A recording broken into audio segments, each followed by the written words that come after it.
बगिया ऐसी उलझी, फूलोगे कम कांटे ज्यादा, सिमटा जीवन डूबी सांसें, आना है तो अब भी आजा।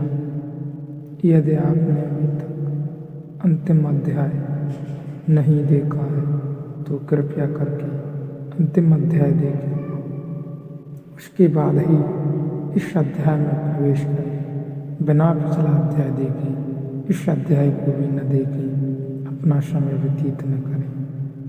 यदि आप समझ सकें तो फिर इस अध्याय को जरूर देखें। तुमने देखा मुर्दे तैर जाते हैं, मुर्दे पानी पर तैरने लगते हैं। पूछो मुर्दों से तुम्हें क्या तरकीब आती है। जिंदा थे डूब गए, मुर्दे होकर तैर रहे हो। मुर्दा डरता नहीं। अब नदी कैसे डुबाई, पानी का स्वभाव डुबाना नहीं, पानी उठाता है। इसीलिए तो पानी में वजन कम हो जाता है। तुम पानी में अपने से वजनी आदमी को उठा ले सकते हो, बड़ी चट्टान उठा ले सकते हो। पानी में चीज़ों का वजन कम हो जाता है। जैसे जमीन का गुरुत्वाकर्षण है, जमीन नीचे खींचती है, पानी ऊपर उछालता है। पानी का उछालना स्वभाव है। अगर डूबते हो तुम अपने ही कारण डूबते हो। पानी ने कभी किसी को नहीं डुबाया, भूल कर भी पानी को दोष मत देना। पानी ने अब तक किसी को नहीं डुबाया। तुम वैज्ञानिक से पूछ लो, वह भी कहता है चमत्कार है कि आदमी डूब कैसे जाते हैं, क्योंकि पानी तो उबारता है। तुम्हारी घबराहट में डूब जाते हो, चीख पुकार मचा देते हो, मुंह खोल देते हो, पानी पी जाते हो, भीतर वजन हो जाता है, डुबकी खा जाते हो। मरते तुम अपने कारण हो। तैरने वाला इतना ही सीख लेता है कि अरे पानी तो उठाता है, उसकी श्रद्धा पानी पर बढ़ जाती है। वह समझ लेता है कि पानी तो वजन कम कर देता है। जितने वजनी हम जमीन पर थे उससे बहुत कम वजनी पानी में रह जाते हैं। तुमने देखा होगा कि कभी तुम बाल्टी कुएं में डालते हो, जब बाल्टी भर जाती है और पानी में डूबी होती है तो कोई वजन नहीं होता। खींचो, पानी के ऊपर वजन शुरू हुआ। पानी तो निर्भर करता है डुबाएगा कैसे। सीखने वाला धीरे धीरे इस बात को पहचान लेता है। श्रद्धा का जन्म होता है। पानी पर भरोसा आ जाता है कि यह दुश्मन नहीं है, मित्र है, यह डुबाता ही नहीं। फिर तो कुशल तैराक बिना हाथ पैर फैलाए, बिना हाथ पैर चलाए पड़ा रहता है। जल पर कमलवत यह वही आदमी है जैसे तुम हो, कोई फर्क नहीं। सिर्फ इसमें श्रद्धा का जन्म हुआ और इसे अपने पर भरोसा आ गया।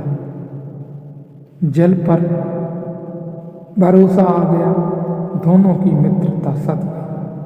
ठीक ऐसा ही समर्पण में घटता है।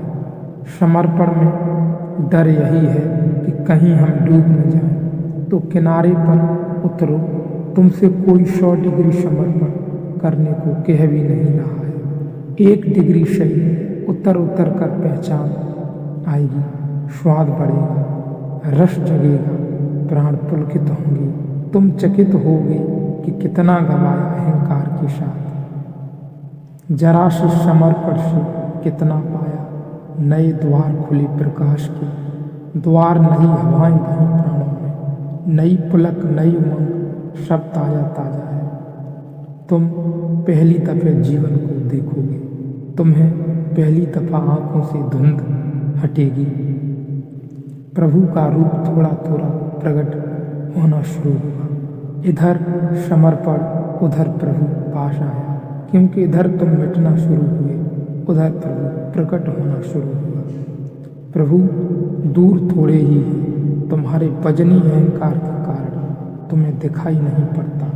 तुम्हारी आंखें अहंकार से भरी हैं, इसीलिए दिखाई नहीं पड़ता।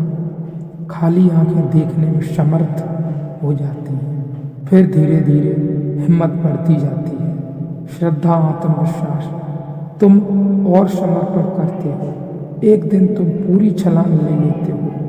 एक दिन तुम कहते हो अब बस बहुत हो गया, अपने को बचाने में ही अपने को गंवाया।